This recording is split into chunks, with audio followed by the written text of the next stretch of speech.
आता आपण आलो कोकणामध्ये. तुम्हाला तर माहिती आहे कोकणामध्ये आपण शेती करायला आलो होतो. गेल्या वर्षी आम्ही ह्या शेतामध्ये या ठिकाणी भेंडी लावली होती. पण यावर्षी वेगळा काहीतरी प्रयोग पाहिजे आहे. म्हणून वेगळा प्रयोग म्हणून आम्ही या ठिकाणी तसं काय काय लावलं या ठिकाणी आपण? शिराळी, घोसाळी, काकडी, चिबूड, हे भेंडी लावलेली आहे. त्यानंतर कारला लावलेला आहे, माठ पेरलेला आहे. म्हणजे विविध प्रकारची भाजी आपण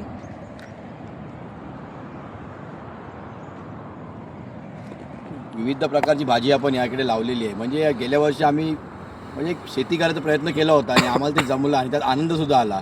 भेंडी लावली होती, खूप आम्ही इकडे भेंडी काढली होती. म्हणजे याच्या चेहऱ्यावरचा आनंद बघा कसा दिसतोय ते. म्हणून यावर्षी वेगळा प्रयोग म्हणून भरपूर प्रकारच्या भाज्या लावलेल्या आहेत. माझं तुम्हाला हात जोडून विनंती आहे, जर कोकणामध्ये तुम्ही आलात म्हणजे तुमची कुठेही गावात जागा विकू नका हो. जागा विकू नका. जागेत काहीतरी येऊन लावा, थोडीफार मेहनत करा आणि जेव्हा ह्या सर्व जिकडे शेती लावली आहे त्याला नंतर जे भाज्या येतील, फळभाज्या येतील त्या बघितलं खूप आनंद होतो. माझं तुम्हाला एवढंच वेळ आहे की जर माझा व्हिडिओ बघून जर दोघं ठिकाणी येऊन तरी शेती केली. आता हा बघा चौधरी साहेबांनी गेल्या वर्षी पण शेती करायला सुरुवात केली. शेतीला जो आनंद मिळतो ना तो आनंद खूप मोठा असतो.